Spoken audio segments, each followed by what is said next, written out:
umemtendea nini? Naitwa Magige Ndege. Ibada iliyopita, Jumapili iliyopita, Ndio. nilifika hapa kwenye madhabahu. Ndio. Nikawa na changamoto za kuishiwa damu mara kwa mara. Na muda gani? Ina miaka ngapi hiyo jambo? Jambo ina miezi mitatu. Miezi mitatu. Mwanamke ulishindana naye ndio chanzo cha tatizo lako. Ulikana yuko kwenye relationship, baadaye mkaja mkaachana. Hapo ndo shida na tatizo lako mali imeanzia. Karibu. Umekuwa na hiyo changamoto ya kuishiwa na damu kwa muda gani? Nimekuwa nayo kwa muda wa miezi mitano. Miezi mitano. Ndio, nimezunguka sana kwenye hospitali. Ndio. Mganga wa kienyeji. Ndio. Bila sikuweza kupata ufumbuzi. Hospitali gani ulienda na jambo hiyo ikashindikana kabisa? Ilikuwa ni hospitali ya Muhimbili. Muhimbili ulienda? Ugando. Ndio. Na Bibisia. Ndio. Na hospitali moja iko kwetu inaitwa hospitali ya wilaya ya Ya Bunda. DH. Lakini bado hukupona? Bado sikupona. Ndio. Ila kwenye wiki iliyopita Ehe. jana nimeenda kupima. Ndio. Kipindi nakuja hapa nilikuwa na damu 7. Ulikuwa na damu 7. Ila jana nilipoenda kupima kwa mara ya mwisho nimepata Damu 10. Amen, amen, amen.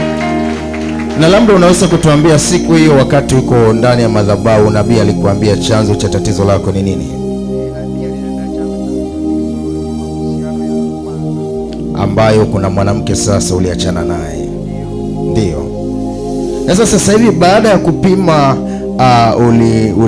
ulijisikiaje baada ya kuambiwa sasa damu yako iko kuanzia 10? Nilijisikia vizuri sana. Pige Yesu makofi. Singongeza makofi kwa ajili ya muujiza ambao Yesu amemtendea. Amen. Bado hajatosha kwa ajili ya hilo. Amen, amen, amen. Ongeza tena, ongeza tena, ongeza tena. Amen, amen. Anasema alikuwa anapungukiwa na damu na Yesu amemtendea. Sasa unawaambiaje watu wa Mungu ambao hawaamini habari ya Ila baba, nilikuwa na shida moja ambayo bado. ndio? Mara ya mwisho nilipoenda pia Muhimbili. Walipopima vile vipimo vyao. Wakaniambia nina tatizo la kiwanda changu. Hakizalishi. Hakizalishi chembe sahani. Hayo ni ya wanadamu. Wewe amini Yesu ameshakuponya. Amen, amen, amen, amen. Si umeona umezunguka kila mahali wanatoa majibu ambayo haeleweki. Ni kwa sababu ya ile nguvu ya giza. Nguvu ya giza haiwezi kuonekana mahali popote, lakini kwa Yesu amini ameshamaliza tatizo lako. Amen, amen, amen, amen. Sasa unawaambiaje watu wa Mungu ambao hawaamini? Wewe umekuja tu mara ya kwanza na ukaambiwa chanzo ni mahusiano ya mwanamke uliokuwa naye na leo Yesu amekuponya. Nawaambia waamini kweli, nimeamini hata mimi. Mwanzoni ulikuwa huamini? Mwanzoni nilikuwa kidogo. Lakini baada ya kuponywa Kweli nimeamini. pige Yesu makofi. Amen, amen. Basi Mungu akakudhibitisha zaidi. Karibu pastor. Amen. The man standing Simama tu before hapa. us here came on Sunday. He was suffering from deficiency of blood.